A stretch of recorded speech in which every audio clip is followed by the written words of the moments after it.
Yes, welcome to my vlog, 357 Olive Kitchen. Gagawa ko ngayon ng ginseng soup. At ang ibang ingredients, kayo na ang bahalang magpangalan at hindi ko alam ang pangalan. Yes, this is lean pork. And this one, ayan. And this. And this. And this. Ayan, then may tubig tayo papakuluin. Ayan. Gagawin natin Chinese soup. I-blanch mo na. Ang lean pork. Yes.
This is ginseng. Need mong i-steam ng 5 minutes, tapos i-slice. Then pagluto ng soup, saka mo lang siya ilalagay ng 5 minutes nag-boil.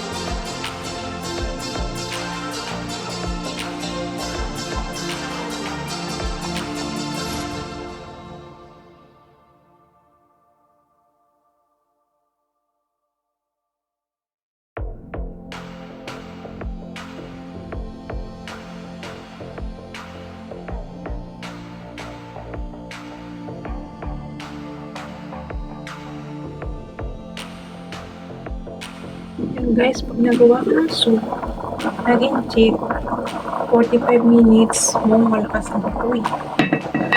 Overheat. 45 minutes na kumukulo siya ng kumukulo. Or 30 minutes. Para masarap yung sabaw niya.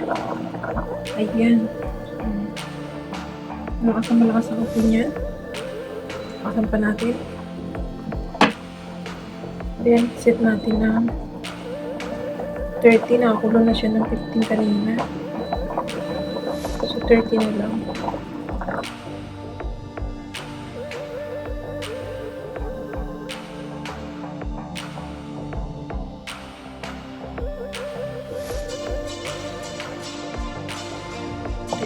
It's, tapos sa kanin natin siya ilo-low heat ng 1 hour. So, bali 145 minutes yung sabaw. Yan ang check ng sabaw. Sabaw ng check. Guys, tingnan natin yung ating sabaw. Yan, you see? Pagka malakas ang apoy talaga. So, maganda yung liquid ng soup. Yan. Sige, nagawin natin yan. Later, 15 minutes pa. Ayan. Diba? Ganda. Tuloy lang natin. Tapos, 1 hour siya na mahinang apoy. Ayan. Kami lang clear na yung ano yung ganda ng Hindi na siya kulay tubig. Tapan ulit natin.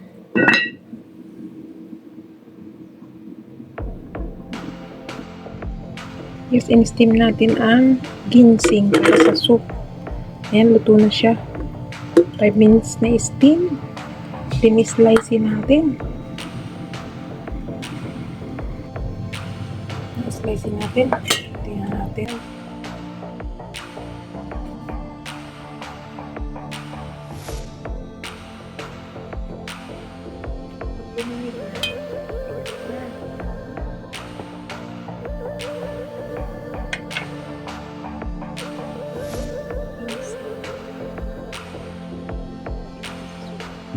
Yan guys, luto na ang ating sabaw.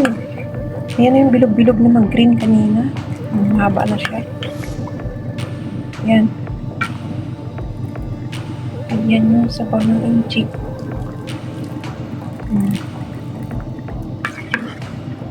Ayan.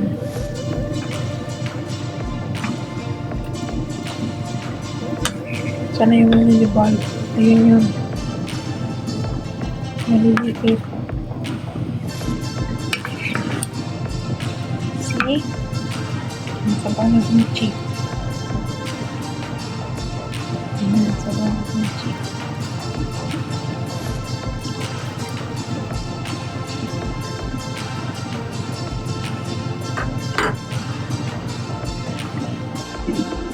Yes, kung na ang ating soup ng 1 hour and 45 minutes. Ilagay na natin sa steam na ginseng. Pukpay natin lahat. Mapait. Yan. Mapait kasi yan ginseng. Ano lang. Yan 5 minutes natin i-boil.